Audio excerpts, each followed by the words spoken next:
everybody.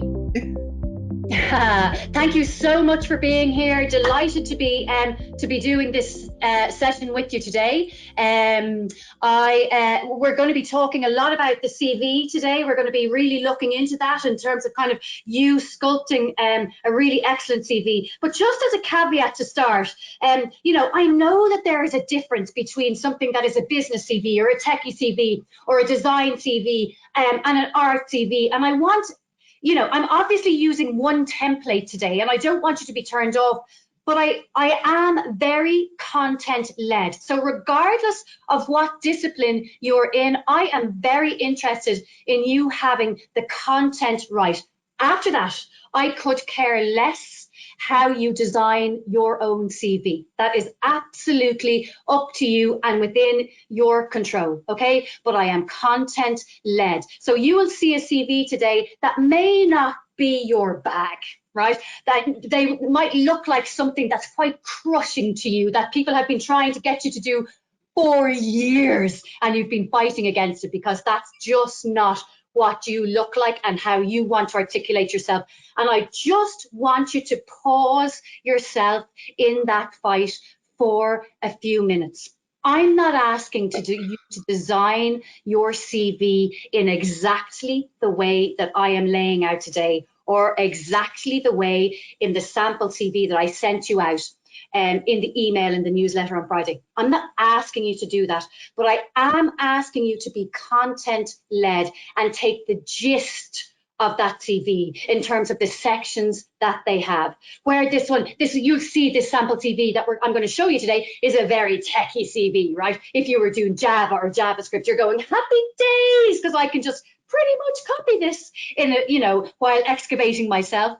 And then if you're doing art, you're kind of going, well, hold on, this doesn't represent me at all, but it does. It's the gist of the storyline and how it is that you start to articulate yourself. And where this techie has technology skills, maybe you have exhibitions, okay? So just bear with it.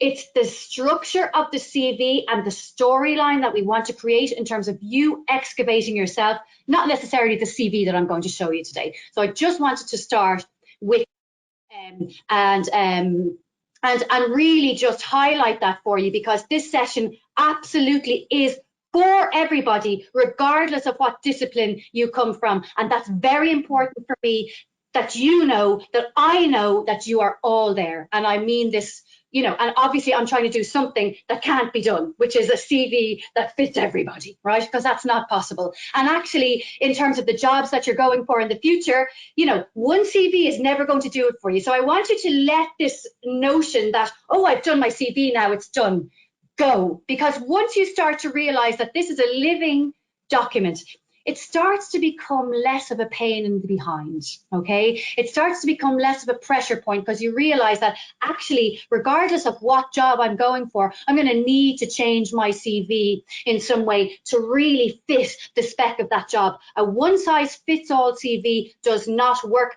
Please don't do it. Oh, there's 15 jobs there, I'm going to apply for them all and throw my CV in. That just does not work. It's kind of like just getting a machine gun and firing it, you know, in the air all over the place. And speaking of machine guns, I think everybody out there. Slow down, Dawn. Everybody's really excited because we are moving towards the virtual career fair, which is happening on the 16th of March. And if you haven't already, make sure that you download the app, Careers Fair Plus. It's there on iOS, it's there on Android, and start having a look at all the wonderful employers that Dawn and the team have lined up for you to meet with, to talk to, or just to listen to if that better suits. But I mean, Dawn's point's well taken. It's all about you as a unique individual. So what she's going to go through today may not, you know, fit everybody's thing, but it gives you a starting point, gives you something to work towards. And it's very important that you guys, you know, just take it on, because everybody could use it in a new CV. You know, so so thanks. Over to before we go any further, though, let me introduce Louise Keogh and myself, Rebecca Roper, and of course the inimitable, the amazing, the energy bouncing off the wall, Ms. Dawn O'Connor from IAGT Careers, who is just an amazing powerhouse of a woman. So sit back, strap in, and off you go, Dawn.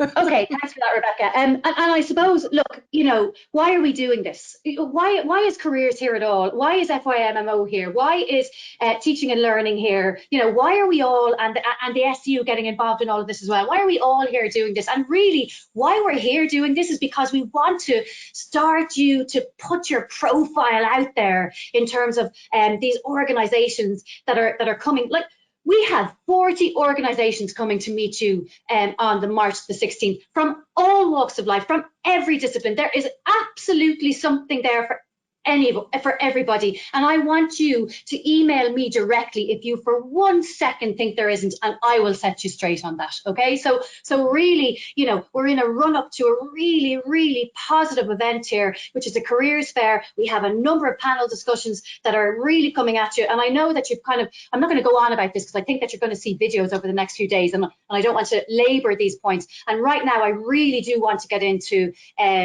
to the CVs and to that piece, so that I can really start to mold and sculpt something that really articulates you. Okay, so I'm just going to start with the presentation here, and I do want to say, you know, welcome everybody. I'm delighted that you're here, and for those of you who are listening to this online as well,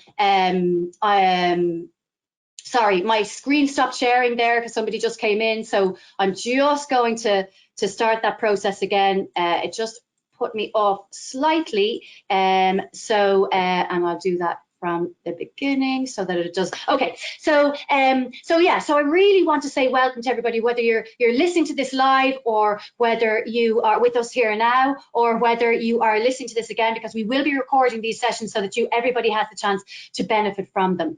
But nothing like being here live, right? And it's the same with the sessions at the careers fair as well. They will be recorded, but absolutely nothing like being there live, because you really don't know what kinds of questions that you want to ask. And look, I don't use this image coincidentally. I really want you to think about this as a new day, you know, so regardless of where you've been before with your CV, regardless of how regretful you are about, you know, I went for this job and they didn't, you know, I went for that and I haven't heard anything back, regardless of what has happened up until now, you know, every day there's a new dawn, right? And you can really start to focus on this stuff now. So I don't care what you have done before now in terms of your career, or oh my God, it's fourth, I'm nearly at the end of it, it's March, and I can't start now. It all becomes hugely overwhelming. These are the first steps you can take, and you need to get proactive on it now. Yes, you are in fourth year. Yes, it is March, and you can sit there and you can still worry about that with that gremlin on your back, or you can start to do something about it today. Today is a new day, and you get to build it from here. This is Project You, by the way. You are building this for you, and it is by you. And really, it's about, what are you interested in? What would you like to do? Who's out there that you could possibly find out a little bit more of information about this, or this?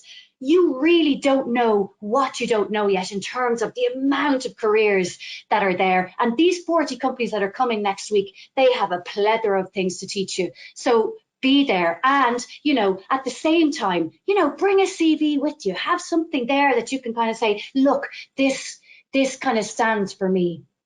So who am I? Well, I'm Dawn O'Connor, and you know, today we're going to be all talking about crafting an excellent CV. Look, we really want to see this place again. We're not back there yet, and in the sunny days as well. But it will come, and it is coming. And you know, and part of that good news story, along with the vaccinations, is that we have so many companies and interested in meeting you, IADT students, on March the 16th. I mean, Dell are coming, right? Now, they're not recruiting, because they're not recruiting at the moment, but they want to create a relationship here, right? So they're coming and they're joining in a panel discussion on the future of IT, mainly because they're not recruiting at the moment. And that's the only reason that they're not actually taking a stand in the career fair.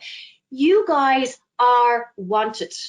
And the only people sometimes that are standing in the way of you actually appreciating that is you. Okay, so let's have a look at your CV now. I'm going to go off on a little bit of a tangent here, okay? So this is tangent number 1. I want you to think about, and you can throw up anything that you're thinking about into the questions box or into the chat, okay? And my colleagues behind the scenes will throw those up into the chat for me, okay? So that I'll be able to see them,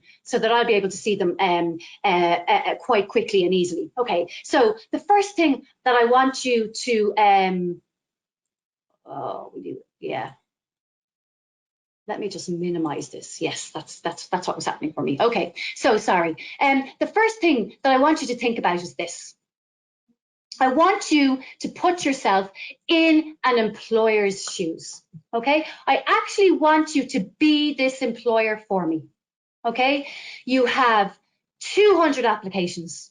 That's what you have on your desk. And if you have never been in a situation where you have been at that side of the table interviewing people, which I guarantee you many of you haven't, okay? Because, you know, you're just graduating this year or you're a recent graduate and, you know, so, but I have had a stack of 120 applications in front of me to get through so that I can start to call people for interview. Okay, you know, these are past life things now in terms of what I'm talking about, okay?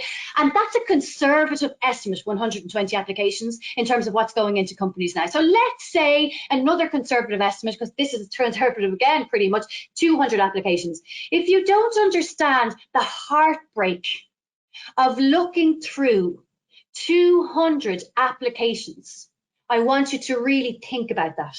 You are absolutely hoping that this next person is going to be the one, because you just want to put people on the spot. If there's anything in there, you know, I want you to start think about the things that could be in there that make you just go straight away, oh, listen. Oh, what? Are you kidding? Listen, you know, and here's the yes pile. Oh, and here's some of that's maybe interesting. So what do you look at first? How long do you spend reading? If you have any ideas about any of these questions, first of all, what do you look at first and how long do you spend reading? Throw them into the chat so that we can just have a little bit of a discussion about that. So if you have any ideas about any of that, how do you decide between two decent candidates when both are qualified? How many do you read? How much of each one do you read? Remember, I've 200 applications. Right? What is my secret to getting it all done before the weekend? Short of going to the top of my stairs, throwing them all down, and whichever hits the end first, that's, you know, we're not looking for those, you know. And do I get back to unsuccessful candidates? So what's my secret? How do I get through these 200 applications? You know, what do you look at first? How long do you spend reading? I really want you to think about this. I really want you to put yourself in the shoes of the person who's looking at those applications, and just throw an answer up there to any question that you want. If that's what you want to do, you never have to, right? But if you want to, we've got a couple questions coming in here for you now, Dawn. Let me just pull up to the thing here. So now, did I lose them? I might have lost them. It's not. It's okay. We will find them again. Webcams, handouts, talking is me. Where is the questions gone to? So I had 20 to 40 seconds per interviewee. That's what you're saying, that it's going to take me to kind of, you know, okay, so I have 200 applications. I'm going to spend 20 to 4 seconds per interviewee. Is that what other people think as well? Or other Some people are asking about whether extracurricular activities. Do people look at extracurricular activities? Absolutely. Extracurricular activities are important. Do they look at them first? Well, look, we're going to talk a little bit about that. We're going to talk a little bit about that later. Okay, so do they look at them first? They're definitely important, and there's something that people like leave out a lot. You have people falling off the end of you have me falling off the end of your CV without telling me about the whole person. So extracurricular activities are actually really important as well. My questions have gone. So that's fine. So you can use the question box, and I can go straight to this question box. Actually, Rebecca, people can just throw anything they want to do into the question box. So I'll just take on the, you know, what do you look at first? So let me just ask you a couple of more questions just before I continue. Because, by the way, that person who said 20 to 40 seconds per interviewee, good guess, okay? It's not that, but it is a good guess, all right? And you think, oh gosh, that's really short, but I'm going to get back to that in 1 second. I'll come back and answer that. I just want you to think about again now, what is important to you? I've got these 200 CVs. What is important to me? What do I give bonus points to? And again, into the questions box, throw anything that comes to mind that you're thinking, this is kind of what comes to mind for me. So what's important to me? I've got these 200 applications. What do I give bonus points to? So what really kind of, you know, impresses me? What are the red flags? So what are the things that, you know, really kind of, that really just make me go, oh, what's going on there? And what seems legit and what seems like spoof. So, and what I mean by spoof is a really nice way of saying BS. Okay. So I just didn't want to say, BS, right? We have a great comment here from Hannah Cuff. She's asking, or she's saying that someone who has shown that they have researched the company they're applying for. Absolutely. So you can show that. Yeah, absolutely. Because now you're starting. And actually, Hannah, you know, you want to really do show that on your CV, because if you're showing that how do you show you've researched the company that you're applying for? Well, you're making your CV match what it is that they're looking for. And I don't mean that you're trying to lie to anybody, because that's not what we do on a CV ever. I've seen so many people being caught out by it, just even the smallest lie. Yeah. And I tell you, the little white lie that catches you, now suddenly your CV can't be believed at all, okay? But you have taken the time, if you've researched the company, to say, okay, what is relevant to this company? So you may be surprised to hear this. I have 80 CVs for me in my folder, okay? That's not because I'm a serial CV for myself.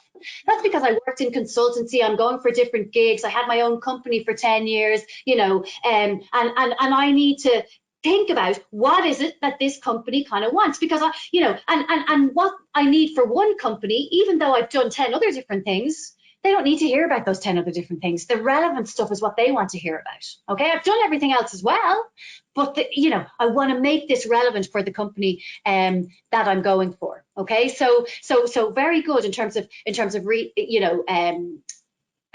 researching the company. What kind of things are like red flags? What is it that I get it on a CV and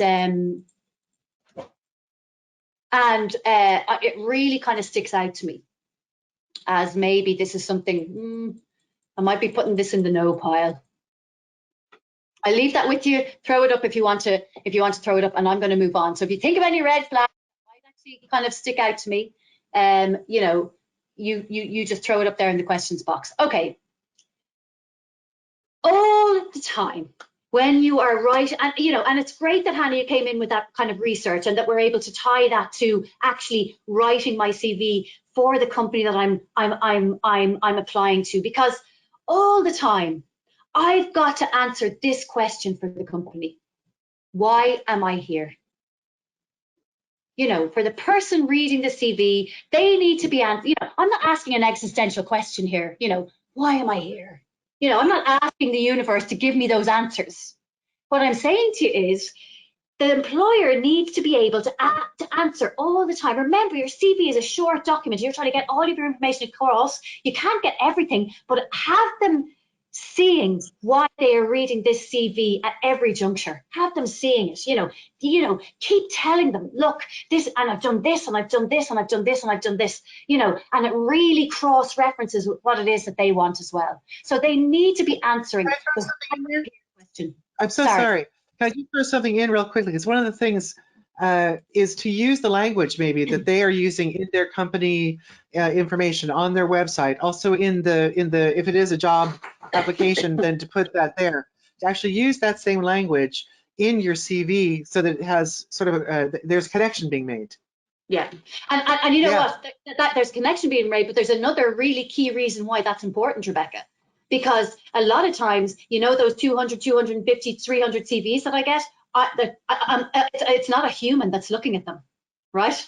It's actually an algorithm, right? So they want, you know, in order for your CV to get through that first screening process, you need to be using the words that they, you know, because that's they are the words and the terms that they're searching for. So there's lots of reasons to start to use that job spec to create your CV. And that's a really, there are a couple of them. Yeah, another question just came here for why people would reject. A red flag would be a mass email being sent showing too general information that the applicant is just sending it to anyone related to their dream jobs. There's no specificity. Yeah, absolutely. So a really good point, because you know, the one thing that you can do with your CV really well is to get specific. And you see this CV that starts with, you know, I am committed, hardworking, you know, and it's really like, I could put that on anybody's CV. That's not excavating you. What you want is your CV to excavate you, not this general document that could be just cut and pasted from anybody else's CV onto yours. I am committed, hardworking. They're just claims. That's not telling me how to do it. And I'm going to show you a way how to, you know, to evidence base your CV. Okay, that's what we're going to talk about here today.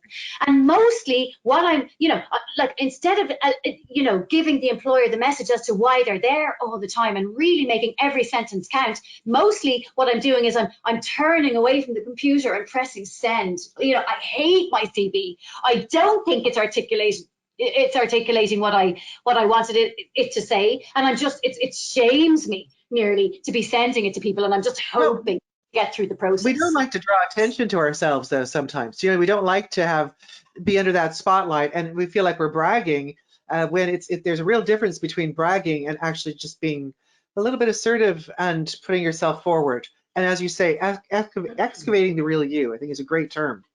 Yeah, and you know what? And I don't think it's bragging to tell people what you've done, right? So it's so funny the way we automatically jump into the kind of the negative of this, and you know, and we all do it because it's the human nature, right? We want to step back. We want to hide our light under the bushel. We want to step back from it, what it is that we've done. But actually, I'm not asking you to brag here or to say, oh, I'm this brilliant person. I'm actually asking you to list what it is that you've done by using evidence. You can't say that you played for the Wicklow GAA team if that's not what you did. You can't say that you did a project using Java, JavaScript, and you know, and .NET last year if that's not what you did, because you'll be questioned on it. You know, so in terms of bragging, you know, I'm not looking for you to kind of, you know, I would definitely see hardworking, committed, loyal as more braggy than what I'm asking you to do, because what I'm asking you to do is to go find your evidence. Okay, so great point, Rebecca, because that is what people do. They kind of feel like,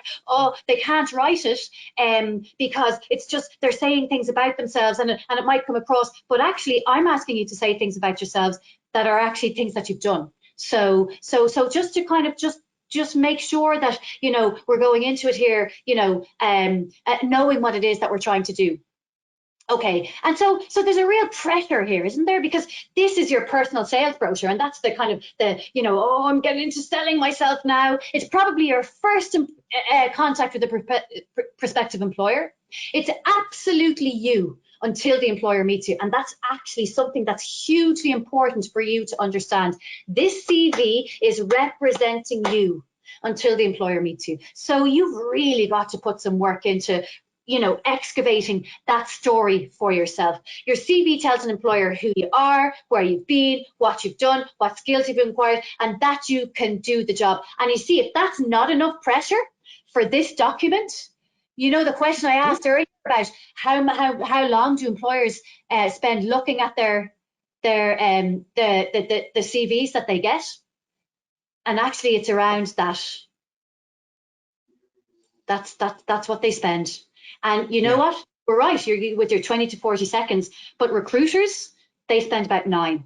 Okay, so recruiters that are doing this every day, and that's internal recruiters with the company, and external recruiters, they spend about 9 seconds. That's the rule of thumb. That's what I mean by ROT. That's just my own shorthand. It's nobody else's. I don't know why ROT is something that stands for that. Okay, but you know, so you know, that's my bad design skills for anybody who's here from design in terms of fitting things in for myself. Okay, so it's a document that's under pressure, right? Yeah. Yeah. Sorry, I was just going to say it's the exact same thing when working in casting for actors. You really only have a few seconds to make a first impression, and when you're sending a document, that document has to pop in some way. That's going to say this is who this person is. Yeah, this is who absolutely. And you know what, folks? The great thing about this is, you know, this isn't hard, right? But just to add to that pressure, like, you know, you may be 100, 200, 500 applicants, right? So the signal to noise ratio in terms of your CV, it's not in your favor, right? You've got to make this CV stand out, or as Rebecca says there, pop. You want to give the employer a reason to put you on at least the maybe, if not the S pile. You want to make your CV stand out for the right reasons. not the wrong ones. And on average, what they actually say through research is that an employer will spend less than 15 seconds, really dependent on the position, right? Looking at your CV. And the recruitment consultant, it's 6 to 9 seconds. They're like, and it's, they're really, looking at this very quickly. So what do we need to get across here? We need to get across our employability, and employability is it's our achievements, it's our skills, it's our understanding, it's our personal attributes that make me more likely to gain employment, for you to see what it is that's in me and be successful in my chosen occupation. I want to show you that I can be a success for you. I'll benefit you, I'll benefit myself, I'll benefit the workforce, the community, and the economy. That's employability, okay? And that's what it is that we want to get across in this document to employers. This is the new reality in terms of how often we change career. In 2000, we were looking in our lifetimes to change career about three times. And this has ramped up so quickly over the last 20 years. In 2007, 7 career changes. By 2015, 8 years later, that was 10 career changes. And by 2018, they reckon it's 12 to 15 career changes in our lives. That's what we're going to have. Okay, so this thing that people were telling us all the time, oh, well, those jobs haven't been invented yet, you don't know. Well, actually, what we do know, what is constant, is that we will change career a lot. So what do and the thing that we want to know about that, if that's the reality, this is what change shows: flexibility, adaptability, resilience. We now need to have skills that we can transfer from one place to another. It's only another word for growth. That's all change is, another word for growth. I love this. It's a synonym for learning. Charles Handy. Had to give Charles Handy a shout out there because he's one of my favorites. Absolutely. So the key is to downplay a lack of direct experience while highlighting the skills and accomplishments which apply. So I'm not asking you to lie that you have this and this and this experience when you don't. Okay, but I'm asking you to say, okay, I don't know that, but I do know this. And I know that if I know one database, if I know how to work one database, chances are I could pretty easily learn another. If you've got to show that you're a learner, to show that, that's what employers want. They don't necessarily need experts in A, B, C, or D. They're not expecting experts to come out of, after a degree or 2 years post-graduation. They're expecting people who can learn how it is that they do business and actually see and map to what they've done that makes most sense for this company. Can I just pause you right there? So sorry. Yeah. Just the top of the screen seems to be cut off. There we go. No, yeah, the top of the slides are seeming to be a little bit cut off. Just don't know if we can make an adjustment there to get the. I'm not sure that I can do that unless I go into a smaller screen, as in where you see my slides at the side, and it's not really the whole presentation, unless Caroline wants to jump in there and tell me if there's something I can do.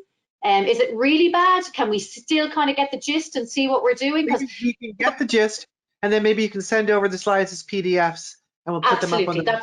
Yeah, absolutely, and that's what I'll do. And also, this is the sample CV, and I know it doesn't look like it now, but this is the sample CV that I have sent you out, okay, in that email on Friday regarding the careers fair. So this is the sample CV, okay, that I've sent out for you. I'm just showing it in a different way now, in a different format, so it looks a little bit different. You can see it's John Doe. You can see John Doe's details are up in the corner here, and he has his email address, his telephone number, his LinkedIn, his driving license, his availability. And a driving license, if you do have one, is a really important thing to communicate, folks, because it's so expensive to get your driving license out. And by the way, for those of you who don't worry, it's not a deal breaker. But if you do have it, it is a big process. So, make sure to kind of get it up there to show different employers, because there are a number of employers that want it. And Rebecca, if you wanted to jump in and talk right now, I'm just going to take a little drink because my throat is dry. Okay. Well, I mean, the layout of this is really clean. It's very neat. It would be considered really kind of a business style. Yeah, and it's absolutely. That's the one that I think that a lot of people would go for in the first instance. If you're a designer, you might have a bespoke design on your CV, which would be probably a really good idea. And there's quite a few templates that are available online. You can look up for design CVs that, you know, I mean, Microsoft has all their designs, but this is very clear and you can read it and you notice that it's not on white paper with black writing. It is on a slightly off-white background with the black.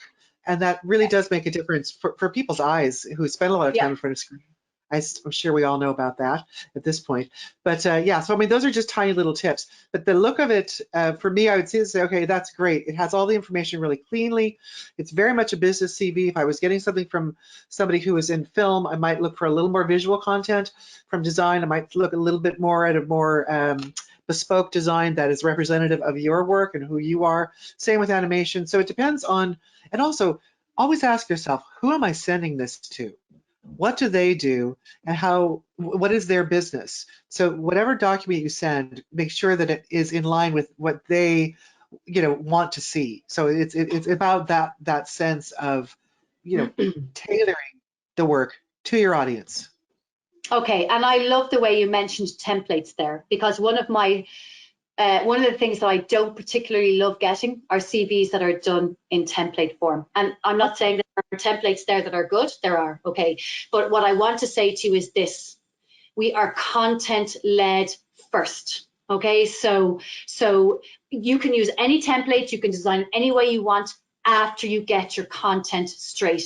The worst thing for me is that you use the template first and then that gets to limit the content that you put in. Your CV should be no less than 2 pages, unless you're applying to somewhere in the States. Then you get to do a resume with 1 page and a photo and all of that. In Ireland, a photo and the 1-page resume doesn't work. 1 page does not give me enough to engage with you on your CV.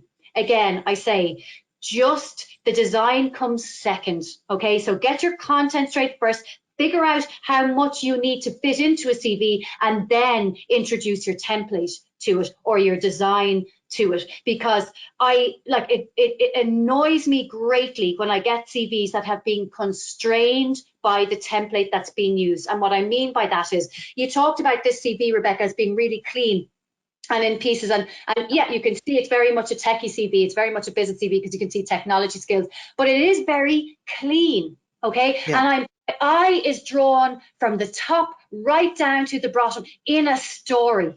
Okay, you see the templates, what they do is they'll throw skills up here, they'll throw something else in here, they'll throw something in the middle, and my eye is being dragged all over the place. So I just want you to be a little bit of aware of that. And talk to any UX designer who might be in this call. We want to be in control of where people's eyes go. So just don't fall for the template piece always, because you see the technology skills here at the bottom. I didn't just get these people to list their technology skills, which is what a lot of techies do: Java, JavaScript, jQuery, HTML, XML, right?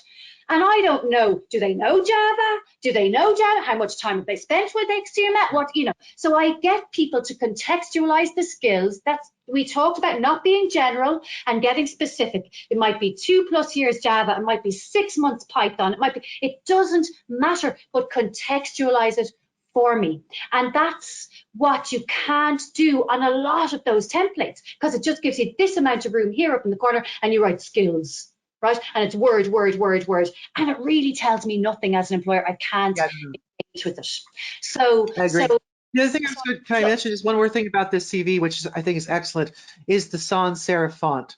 As opposed to like New Times Roman, that they're really hard to read, and that's the default on all Microsoft Word is New Times Roman. So, or New Times, yeah, I think it is New Times Roman. But this is probably, I would say, Arial or Verdana or one of the sans serif fonts. When you're doing your CV, make sure that you do a sans serif font.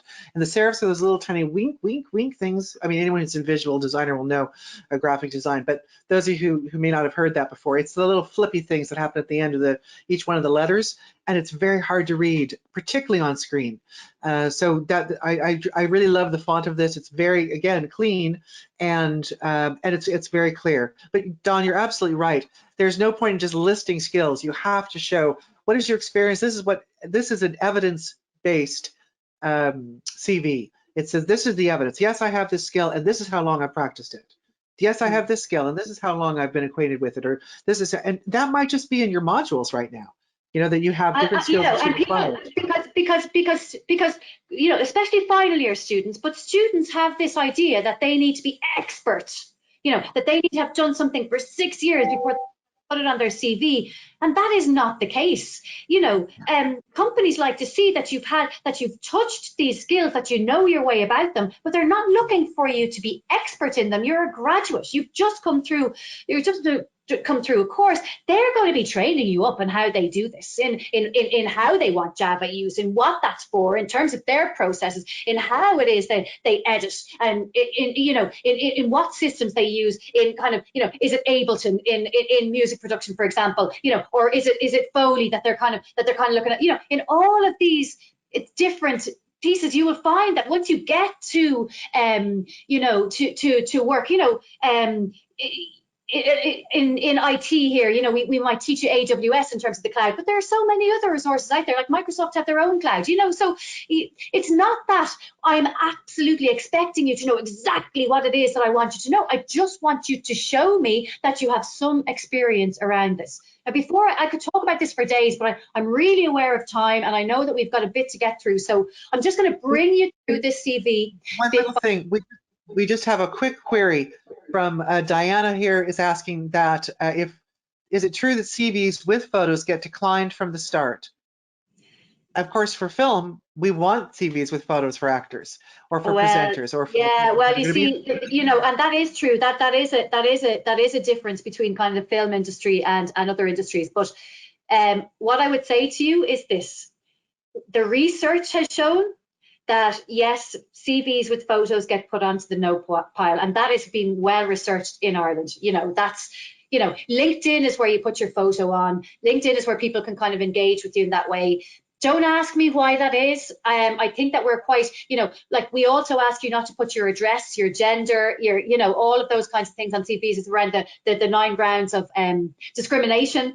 That's what I kind of hope is the backdrop to this, but really I think that it's just not done here. You just, in Ireland, we just don't put our CVs, our photos on our CVs. But you know, if you were applying, Danielle, to the US, your CV, your photo would definitely be on your CV. So it just depends what it is that you're applying to. And as Rebecca said, you know, film for actors or whatever, you know, maybe that a CV goes on that.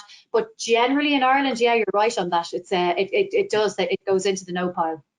It goes back, it goes to knowing your audience, who, you know, and if this is what's happening in Ireland, but in other countries it could be different, and you guys are going to be embracing all kinds of international opportunities between now and the time that, you know, you take the first steps in your career. Yeah. Okay, so I'm going to strike. So you want to go through this? Yeah. And I'll stop talking. Okay, no, it's all right, it's all right. Okay, thanks for that, Rebecca.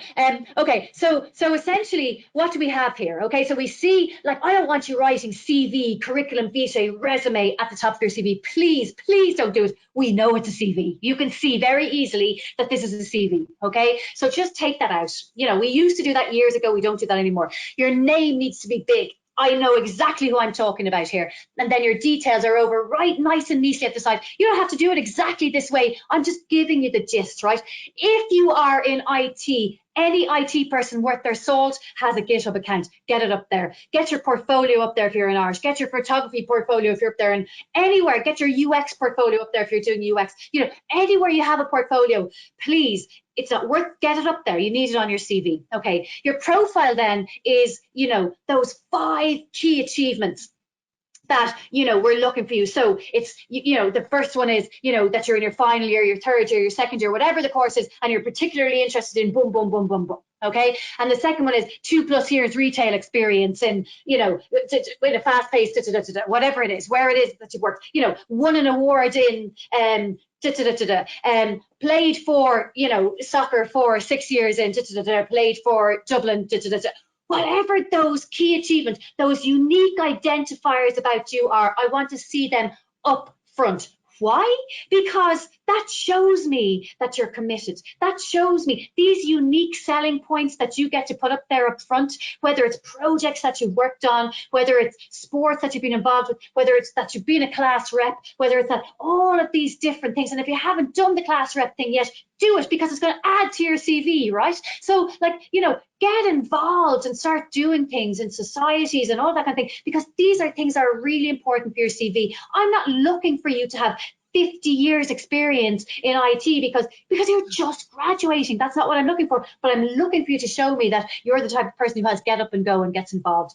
Visa and languages, you don't need those, right? That I work with international students as well, you know, so this is a template kind of for everybody. You don't need those, okay? But you need 5 key achievements. What are your 5 key achievements at the top? And then the next section is education. And by the way, these sections are interchangeable. You can decide to put technology skills if you're in IT, or technical skills if you're in film, next after your personal profile, and then get on to your education. Or if you've done loads of work, you're a postgraduate and you've loads of years of work experience and you've come back into a postgraduate just to kind of get some skills, maybe it's your work that is most relevant for the job that you're going for. And so your career experience is the section that kind of comes next. But this is the question I always ask myself. Which is most relevant to the job that you are looking to get now? Is it your education or is it your experience? If it's your experience, then absolutely, you've got, you know, that's what you want to put first, because that's what you want them reading first, because that's going to hit all their notes.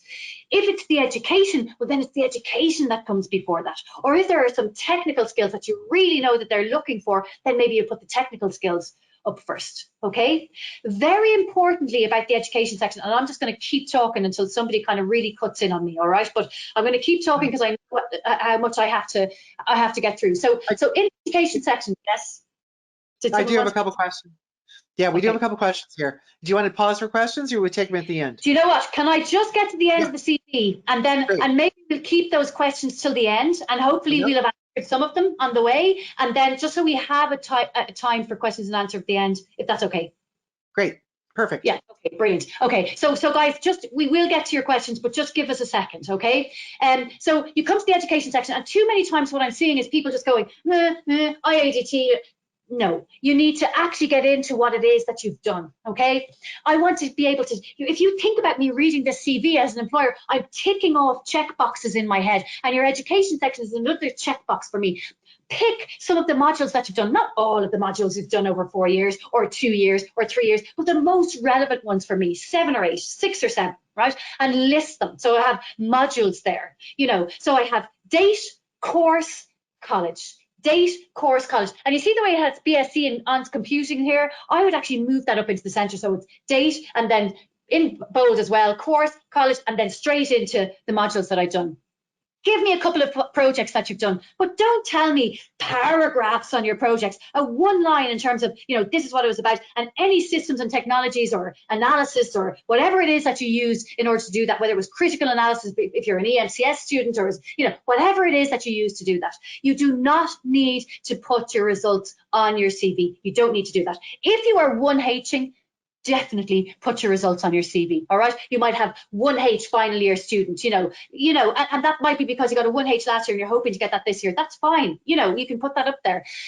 I wouldn't put anything less than a 2-1 on your CV if I was going to talk about my results. And that's not because a 2-2 isn't good. A 2-2 is a second class honours. It is still good. But I just want to, you know, I don't need to put a result up there. So if I'm putting a result up there, I'm only putting it up because I'm absolutely super magnificently proud of it. Okay, so that's the caveat on that. And then, you know, leaving cert, don't put your results up. Just give me one line. This is the year, this is the leaving cert, did that. You know, the very fact that you're in college now means that your leaving cert results are, you know, they're non-existent anymore, okay? And like, that's probably a terrible thing to say if you're in first and second year, because the pain is still very real, right? But you've got into college now, so you've moved on from that. We don't need to see everything that you've got. And I talked about this technology skills section before, but hold on, didn't realize I was doing that. You know, or technical skills, or exhibitions, or whatever that means for you, okay? And don't just list, you know, give me, you know, put it in bold, give me a word, put it in bold, and then give me an explanation. Next one, put it in bold, and then give me a little bit of an explanation. Not paragraphs. By the way, I want bullet points all the way through the CV, not paragraphs, okay? And I really mean bullet points. You know those bullet points or those paragraphs that pretend they're bullet points? They really annoy everybody because nobody is fooled here, right? So when you do a bullet point, really make sure it's a bullet point. It gets 1, if not at max 2 lines. It doesn't get 3, 4, or 5, okay? So you really have to just be concise about your CV and work on the language of it. And I'm going to talk to you a little bit more about the language of it now. We talked about the personal profile. This presentation is going to go up for you, okay? So I'm going to leave that with you. We talked about it a little bit, okay? And then we come to the second page of our CV. And this is where you put your career history in. Are my part-time jobs appropriate? It's not in the industry I want to get into. They are absolutely appropriate. What you're showing all the time is that while you were in college, while you were doing this, you were working at the same time. You know, you were balancing college priorities with work priorities. It tells me so much about you that you have had these part-time jobs. So please do not leave them out. The same with internships, the same with any placement opportunities you've had. You know, it tells me about you, it tells me that you're out there looking. And for those of you who are in younger years, don't worry too much about this career piece, okay? You know, if you're in second year or if you're in first year, we're not expecting you to have all of this yet, okay? So don't worry about that. But what I do want to say to you is you got to be specific about what it is that you've done. I don't just want you to cut and copy a job description and put it in, right? So that doesn't work for anybody. You know yourself that job descriptions are one of the most boring things that you could ever read, and you're now handing this to a prospective employer thinking that they're going to be interested in it.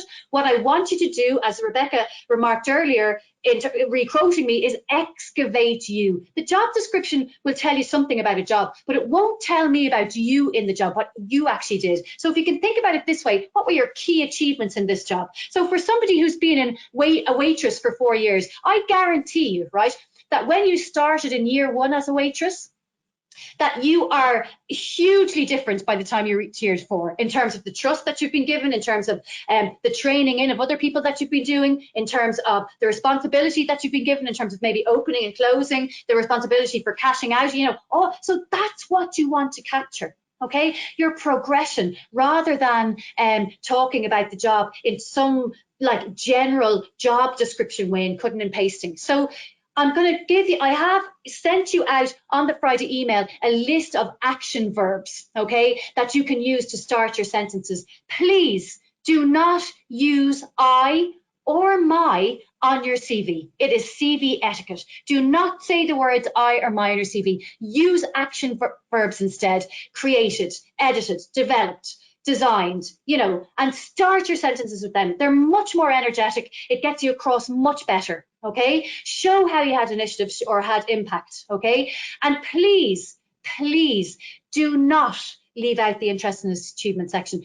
This is actually one of my favorite sections of this CV. The last interview that I had was had 5 on a panel. The third person who questions on that panel, it's quite a, you know, you've got 5 on the panel, you're like, oh, you're under pressure, right? He was like, oh, I can see you're a runner. I won't ask you about your times. And suddenly we had this banter about times and oh my God, you know, and I knew this person was a runner as well. And that just broke so many layers of ice. So don't underestimate how your interests and achievements are going to be picked up in interview. And I love the way this section is done. And I'm not saying that you're techie, but they have their own projects. They have gaming, they have college achievements. You might have, you know, your, you know, it might be something around animals. It might be something around whatever it is. You've given these little titles in terms of sections, and you've really kind of dug them out for the employer as well, so that they can glance at them. They don't have to read them, but they can read them if they want to. And you know, you will be surprised what this does for you in your interview. And also to bring some of these up into your into one of your key achievements as well. You know, if you've played for a team, if you've been given awarded for anything, that needs to be up in your profile. It's so funny, and I say this all the time in my individual sessions. So if you've been in an individual session with me, sorry, I'm repeating myself, but it's so funny how many times I get to the end of a session and somebody says to me, oh yeah, well I did win 3 Google Business Awards. Does that? And I'm like, yes, into your profile. You know, anytime you have been recognized by your peers is important for me to know as an employer, because it shows me so much about you in terms of your commitment and going forward. Again, I am going to leave this for you to look at yourself. Here's the list of action verbs that I've sent to you on my email on Friday, along with the CV. Here's them, you know, I'm just going through the interest and other achievements in terms of what you could pick out, any volunteering you've done, clubs and societies, sporting achievements, transferable skills, you know, really how you title it is completely up to you, okay? So look, you know, when I'm going through that 200 CVs and I'm deciding which is going into the no pile, anything that is out of whack is going into the no pile. So the layout is as important as the content of the CV, that clean layout that has my eye being brought down, and then you add the design features to it. That's fine, but just be content led. Always start with your information, your name, your contact details, you know, all of these. I'm going to leave this with you, okay? What I want to say to you is this. The first half page of your CV is your prime real estate. That is like Mumbai. Buying property in Mumbai is more expensive than buying property in New York, right? It is your prime real estate. That's where you engage the employer. That's where you bring them in. So you want your key achievements up there. This is the layout that actually really, really works. Okay, so what are my key points? Clear formatting, a professional profile, college course. You know, I don't worry so much about grades unless they're really up there, as I said. Your previous duties, I hate that word, previous duties. I hate people, I can't say hate, I'm not saying that anymore. But, you know, key responsibility, you don't need that. You just get straight into your bullet points. You know, and definitely pay attention. And as we said already, read the job description carefully and start to see your CV as a living document that you work on for each job that you're applying for. Okay, I'm not getting into transferable skills now because I can't, but you can read this in your own leisure. Okay, CV facts from a recruiter. One spelling mistake or incorrect detail, application is out. 17% chance that your cover letter will be read. Generally now it's kind of an email saying, look, and you might get a paragraph in there and your CV goes over. Many employers will reject an application if there is a photo attached, and that's the question that came in earlier, and that's evidence-based, okay? And if a CV is formatted poorly, it may be discounted. And you see, the really sad thing about that is you could be perfect for that job, but your CV is formatted poorly. And that's really, really that's just bad performance in my book, okay? I just want to tell you about the profiling for success instruments again. If you really are there, you don't know what you want to do, log on and do a couple of tests. There's a career interest inventory, there's a type dynamics indicator. You know, we have lots of tests there and they're free for you. We buy a license every year from this company called Team Focus. They do these profiling for success. You have no idea how much you would pay for these going out to do them privately. Can I tell you that you would pay $650 for a session? And that's quite conservative, okay? So you have these free right now, you've got to use them. And again, we'll be sending this out. So what are the CV do's? And I'm like ramping through this now because I know it's 1:53. Yeah, we have questions. We have other questions. Okay, yeah, so you know, we've gone through this. Ensure that you've checked it, tailor it, keep your CV to 2 pages, ensure that the dates are accurate, use language that makes an impact. Stop using I and my in your CV. Use action verbs instead. Ensure that your CV explains your experience clearly and concisely, and make sure that the name of the company or your title is clearly stated. And that's the same with your course in college, clearly stated. CV, don't include irrelevant personal information. Please don't lie. It really isn't worth it. Don't leave any unexplained gaps in your CV. Don't title your CV. We talked about that. Don't use the word I. Ensure that your CV is in the correct tense. So, you know, developed. Don't be giving me present tense if it's a past role. Make sure your profile is clear, relevant, and to the point. Don't copy sections from the job spec. It's very annoying. And don't use phrases like my duties included. And essentially, guys, I mean, if you didn't get something from that, and I know that we went through it in a very fast way, and I hope that it wasn't too fast, but I am kind of anchored by the fact that you have the presentation and that you will have that. So I'm just going to stop sharing and I am going to come back to you all now. Well, thank you so much. I know we've got a little bit of press for time, but I'll kick off one of the questions here. If you're in a practical course such as model making, should you include pictures of your previous work in the CV or have a separate PowerPoint of photos, or rather a portfolio maybe would be appropriate? What do you think? Okay, so can you just give me that again, because I was messing with this system and I couldn't see you. So say it again to me, Rebecca. No worries. Sorry. If you're in a practical course, course like model making, should you include pictures of previous work in the CV or have a separate PowerPoint of photos, or maybe a link to a portfolio, an online portfolio Okay, Or that is a great question, and it's absolutely a link to your portfolio. And you see, if you're in model making, I don't just want the end product, right? I want to see how you've come to that end product. I might even want to see a little bit about the brief as well. Okay, so bring me on the journey. And you know, there are great websites that will allow you to do that. Such one of them that I really like is called ArtStation. I don't know, do you know ArtStation? But ArtStation will allow you put up a picture of your final product in terms of your final project. And that's great because that has all the bells and whistles, right? But if you click into that, so you click on the picture and it brings you into whatever it is that you want to give in terms of background of that. So you could have make sure you're taking photos all the way through in terms of what you're doing, right? And that even starts with kind of the original sketches, because for me as an employer and as someone who's employing in custom and in model making, I want to see the process that you went through to come to that final piece. Does that make sense? Great. Louisa, you have some too, don't you? Oh, you're mute, darling.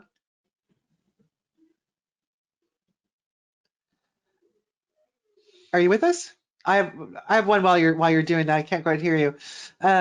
So I'm looking at, do you give your address if in the CV if the workplace is close to where you are? So if it's a local job. Look, that's a great question as well. My rule of thumb, if we go back to ROT on that, is not to put your address on a CV.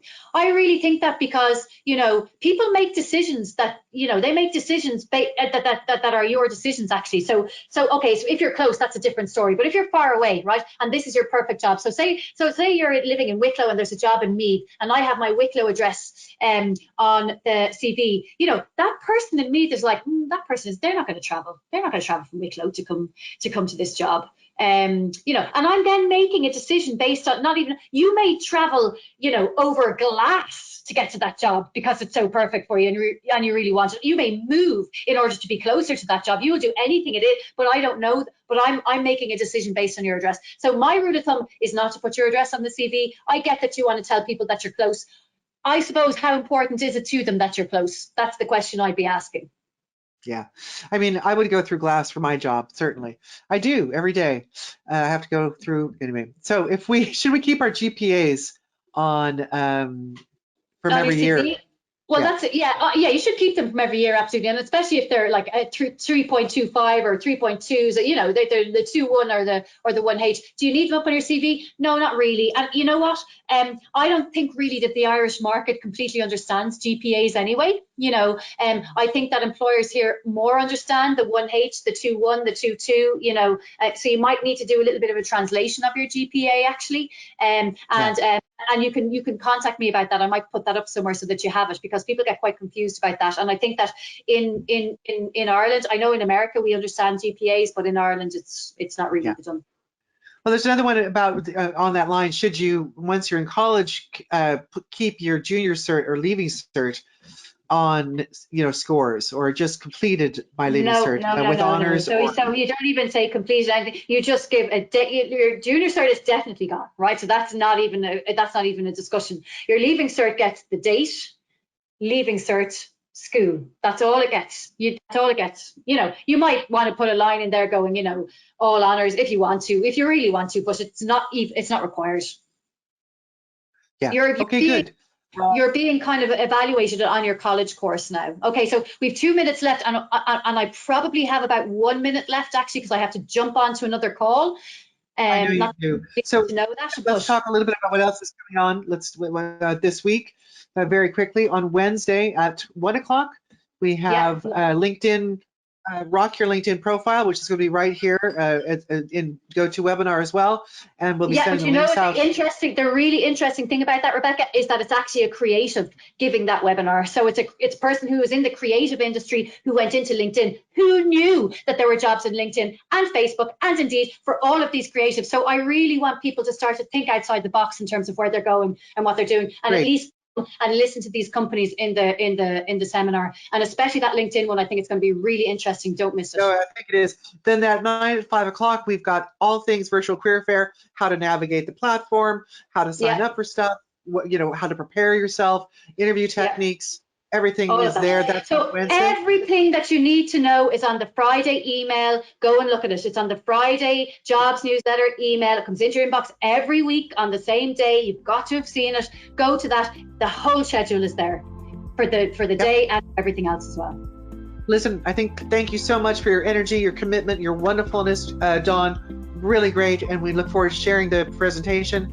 Louisa, thank you. I'm sorry you got cut off vocally, but I had the same thing happen to me earlier. I'm not quite sure. Thanks, guys. Okay. Thank you. Audience, Brilliant, guys. Thank you so much.